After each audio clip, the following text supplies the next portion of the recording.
Hi there and welcome back. The next few videos are going to focus on what is Ubuntu, what is Linux, and what is a computer server. I strongly suggest that you don't skip these videos even if you think you have a good grasp of what Ubuntu is, what Linux is, and what a computer server actually is. I think you'll find little bits and pieces that will benefit you in these videos, so I strongly encourage you not to skip them, but to make sure that you watch them all the way through. We will have questions on the review quiz about those things. So let's dive right in. We're actually going to go in reverse order here, and we're going to talk about what a computer server is. Now remember, I told you that we're going to be experimenting with a spare laptop or a spare desktop. A laptop would realistically never be used as a server, and the reason for that would be the heat generated. A server is going to handle a lot of data moving both in and out, and laptops are not the best at dissipating heat. That's why typically underneath, when they're on your lap, they get hot. And because of that heat limitation, manufacturers of laptops have to throttle down their processors. They have to create very thermally efficient as well as electrically efficient components, because you're usually going to be running off of a battery. I have my laptop plugged in right here. So all of this is to say that a laptop is not a computer server, and even if you were just building a household file server, you would not want to use a laptop. There are some applications where a regular desktop computer could be used for a very basic file server. I've implemented this before in very small organizations or very small applications where you just have a few users using the server. It's usually a file server, which we'll talk a little bit more about in a moment, and again, it's not getting a lot of traffic. In general, computer servers are going to be designed quite differently.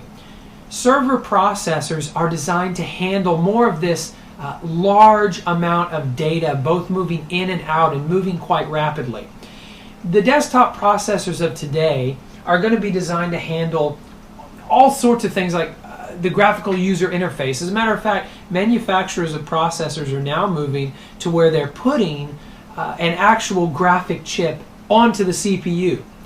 Okay, so you no longer even have to have a standalone video card or a video chip embedded on the motherboard. Desktop processors, they're designed to handle desktop applications. Server processors are designed to handle server processes.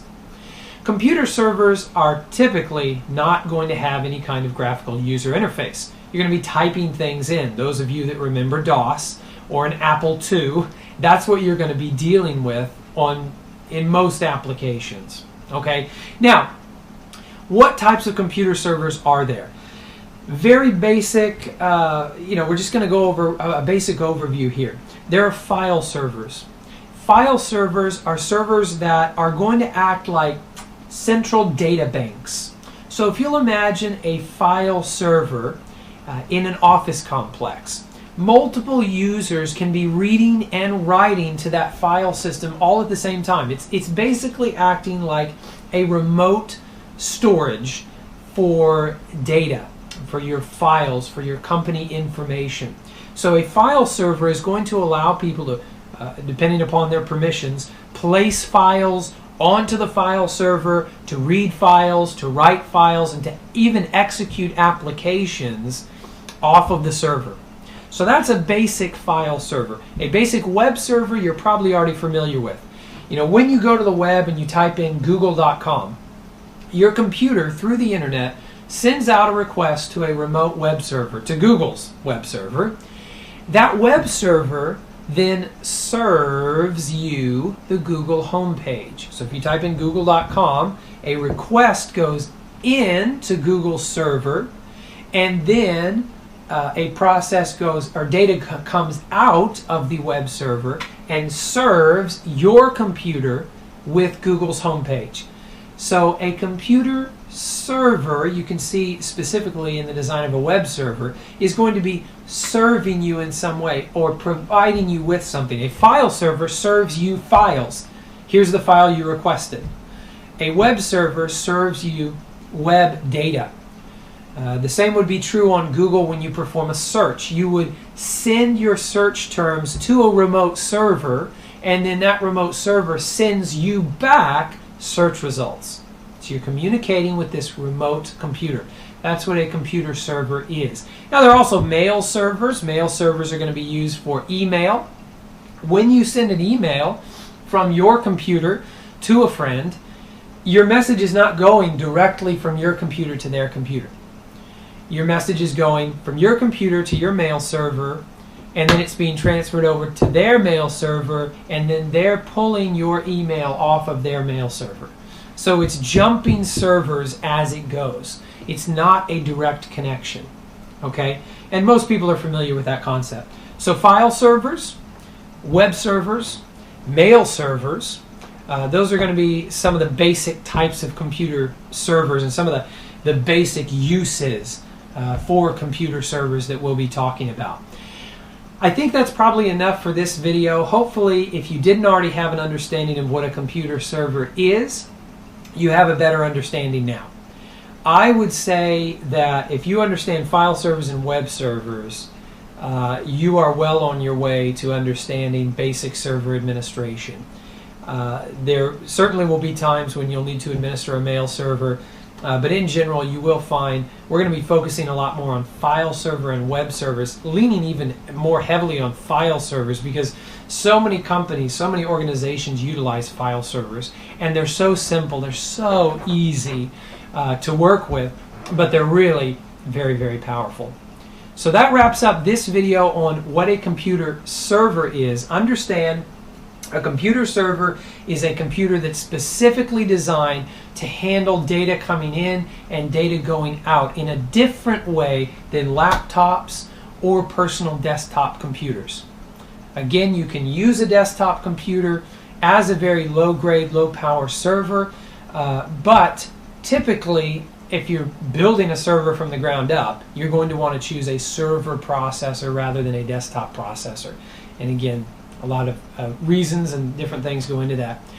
One final note of great importance here would also be the hard drive.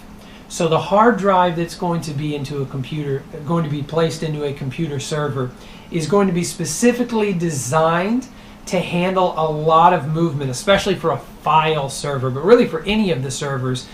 Typically, your hard drive is going to be designed as a network allocated storage device. I have used regular consumer grade hard drives in servers before.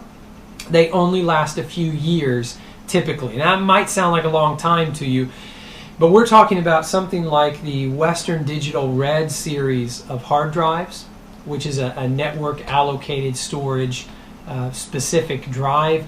You know, we're talking about those lasting anywhere from 5 to 10 years, considerably longer than 2 years. And it just depends on how hard you're pushing that hard drive. In the specific server I built, it was a media server, and so it was constantly encoding data and then throwing data back out as we were watching things off of that media server.